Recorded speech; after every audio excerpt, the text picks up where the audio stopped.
Hello everybody, this is TipTopMTG here today with another Magic the Gathering news video. In today's video, we are going to be going over the June 1st, 2020 banned and restricted announcement. So, last week on Twitter, Magic the Gathering tweeted out that there would be a standard and historic ban today, as well as a change to companions. So what I'm going to do is I'm going to first break down the standard and historic changes, and then I'll talk about the companion rule change, or standard and historic bans, and then I'll talk about the companion changes. So, in Standard and Historic, Agent of Treachery and Fires of Invention is banned. I mean, technically it's banned in Standard and suspended in Historic, but those are banned and suspended. I think because Standard and Historic are so similar, Historic having 4 extra sets and a couple Historic anthologies, it makes a lot of sense that what needs to be banned in both formats is shared. However, I think that some better actions could have been taken, especially for Historic, where I know Winota is even more of a problem. It's just a lot more reliable, as she can be reliably tutored out when you add green to the deck. But in Standard, I feel like Winota is still going to be a very potent deck. I feel like it's going to cut the blue, and it's just going to be a Boros Winota that just going to try and rush and hit you in the face for as much as it can. But it does take away a huge target that, Winota is trying to grab. And so that'll need to be replaced in the deck, and it'll definitely knock it down in viability. Similarly, another Jeskai deck, Jeskai Fires of Invention, has also been knocked down. Actually not knocked down, but just completely removed. The card that the deck is completely named around has actually been banned. Now, of course, in Historic, the suspended essentially means that it is banned until the next major Historic release, and then they are going to reevaluate then whether it should stay banned or should become unbanned, and so it's kind of like a temporary banning. Now, why don't we talk about the new companion rule? So it says, once per game, anytime you could cast a sorcery during your main phase when the stack is empty, you may pay 3 generic mana to put your companion from your sideboard into your hand. This is a special action, not an activated ability. So basically what this means is that once per game, you can pay 3 on your turn, and it can't be responded to. You will just put your companion into your hand. And so generally what this is going to do is slow you down a turn, and it make it so players can remove it from your hand. Now, you'll still end up with 8 cards, which I know a lot of people were saying, hey, you should also make them start with 6 cards on top of whatever you're going to do, so that it becomes your 7th, but this will slow them down and probably make other cards they're drawing more valuable. So why don't we read through what they have to say? While Magic rules changes aren't normally part of banned and restricted list updates, in this case, we're introducing a change to the companion mechanic that is motivated by game balance and metagame share across play environments. Effective with this update, the companion mechanic and all cards featuring it will now work differently from before. The new version of the mechanic works as follows. Once per game, anytime you... whatever, I just read it. It happens immediately, can't be responded to, it can't be countered or stopped by cards like Phyrexian Revoker. Our reason for making this change is based on metagame data that play rates of companion decks across all formats and on player feedback on repetitive gameplay patterns. As a group, decks using companions have too high of a win rate and metagame share in Standard, Pioneer, Modern, and have already necessitated bans in Legacy and Vintage. This trend represents a long-term problem for the health and diversity of all formats. Rather than go down this path of making several individual adjustments to the ban list for each format, we feel the better solution is to reduce the advantage gained from using the companion across the board. With the result of this is the result we intend is to reduce the metagame share of companion decks while still capturing the spirit of the mechanics design and still having companions be worth building around in many cases. We expect that this new version of the companion mechanic will result in deck building challenge and means of self-expression that some players can opt into rather than being a huge part of the metagame. They discussed several alternative rules changes, but ultimately settled on this one, as it best migrates the potential for repetitive gameplay and provides a wider window of interaction. By charging additional mana, playing a companion becomes less efficient relative to playing other cards the player has drawn. In this way, players are more likely to cast their other spells before their companion, resulting in more divergent game paths.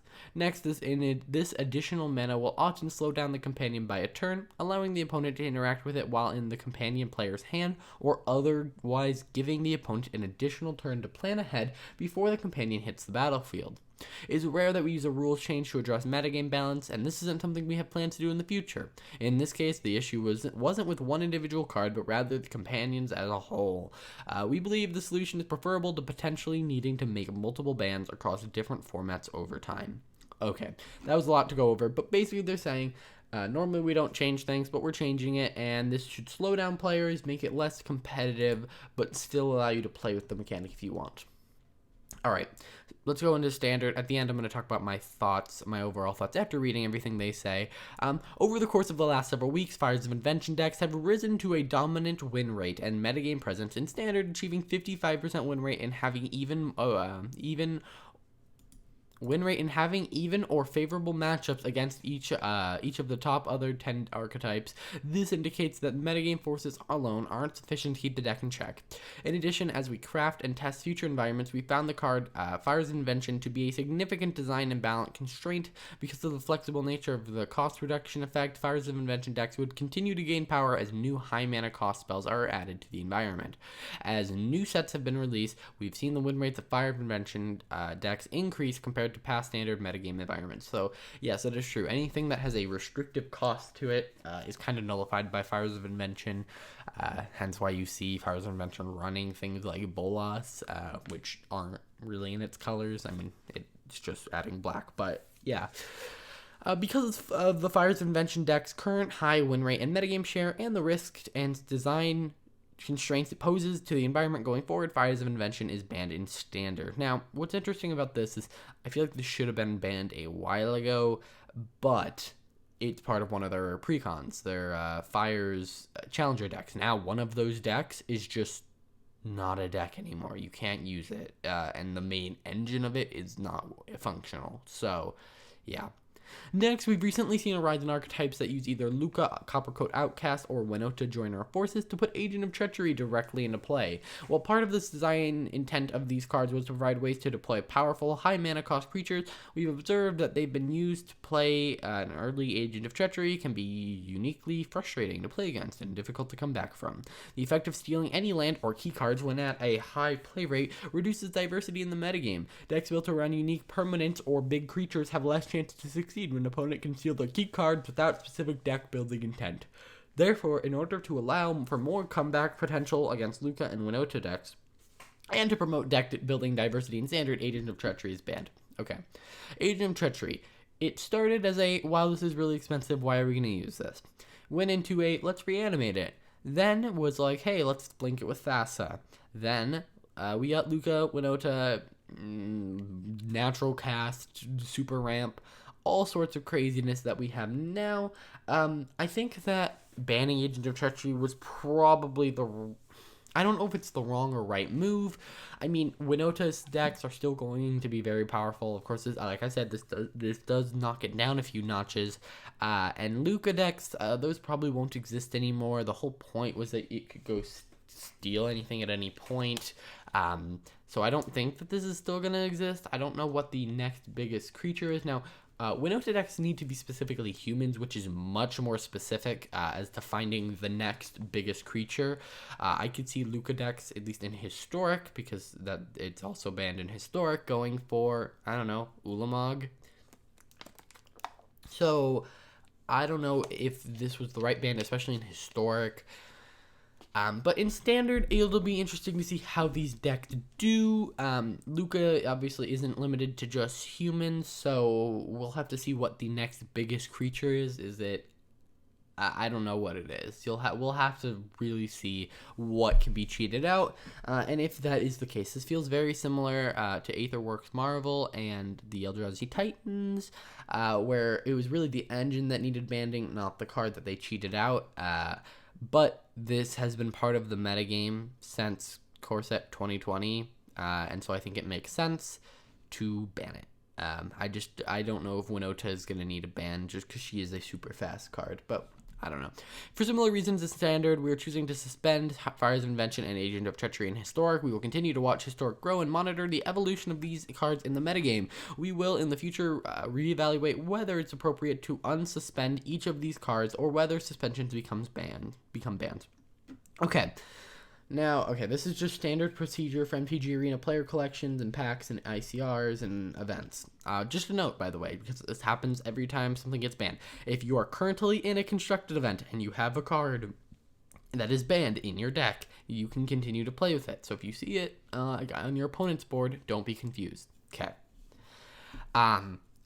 Also, just to note, I guess this is something that isn't normal. Companions, you're not getting any ICRs in MTG Arena for that. So what I recommend here, because this is the effective date of this is June 4th in MTG Arena, which means that we have 3 days before this ban actually takes place in MTG Arena. Tabletop, it's all today. Magic Online, the bans are today, but the companion rule changes on the 4th. What I recommend everyone do, go to Arena, get 4 copies of Agent of Treachery, get 4 copies of Fires of Invention if you don't have them already. I know a lot of people do have them, but if you don't, I recommend getting them, because what will happen is on June 4th, you will get your wild cards back and you'll keep the cards. And you might be like, well, it's banned in Historic and Standard. But it can become unbanned in Historic, and once we move back to things like Pioneer, those items can be unbanned, and maybe you'll want to use that in a deck, or maybe you want to play them in some jank deck, or you're playing against your friend. So I would recommend just getting those cards right away. So what do I think about this? Okay, I think the companion rules change is still a little bit risky. Always having that card that you can combo with is still very powerful, but this does essentially make all of your companions cost 3 more. And I think that makes a lot of sense, actually. I think a better option could have been to lock you into those colors. So if you're playing Garuda, you are playing black, blue, and that's it. No other colors. Black and blue. That's all you get. I mean, maybe you do that on top of this, because then, boom, you can't play Simic Garuda. I mean, that's not really a huge problem in Standard, but you can't play Rakdos Lurrus. You have to play Orsov Lurrus. I think that would have been a better idea. It could have also been interesting to errata all of them to have the mana cost be like a white and a black compared to a white, black. But we would have to see. In terms of bans, I think these cards needed to be banned, but I think there could have been other things here that could help promote the health of the game. We'll have to see what the metagame looks like after these bans happen. But right now, I think a couple more things could have been banned to make the game a little more fun. Something like Teferi would be kind of nice, but I guess it wouldn't look that good to ban Teferi going into a set all about Teferi. Either way, that's going to do it for this video. If you enjoyed, please hit that like button, subscribe, and I will see you guys in the next video.